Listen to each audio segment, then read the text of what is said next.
Sa bisa ng search warrant, inabot ng mahigit 8 oras ang paghalughog ng Quezon City Police District at Scene of the Crimes Operative o SOCO sa bahay ng mag-asawang suspect sa pagpaslang kay Police Senior Master Sergeant Dayan Mollenido at sa 8 taong gulang niyang anak na si John Ismael noong January 16.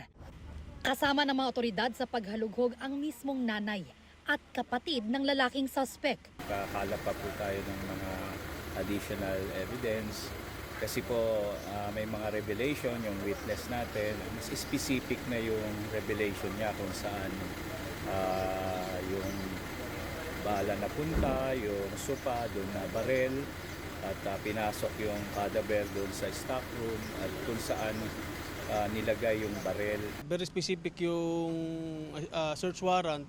Magkanda kami ng search para makuha yung mga fluids, mga dugo, mga traces of evidence like hair follicles. Specific din doon ang hanapin ang firearms at saka cartridge sa bahay.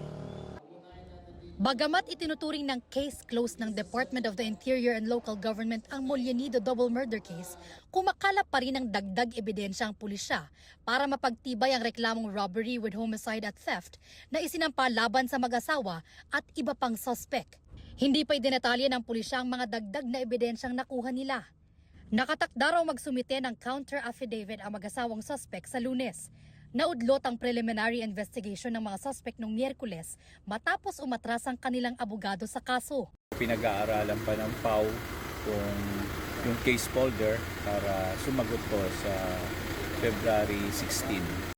Kinumpirma naman ng mga abogado ng dating asawa ng biktima na si Police Senior Master Sergeant John Mollenido na nakatanggap ng kanilang kliyente ng sabpina kaugnay sa reklamong obstruction of justice na isinampa sa Office of the City Prosecutor ng Malolos, Bulacan.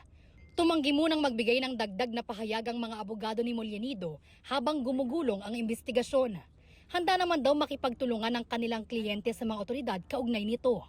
Bea Pinlac, nagbabalita para sa GMA Integrated News.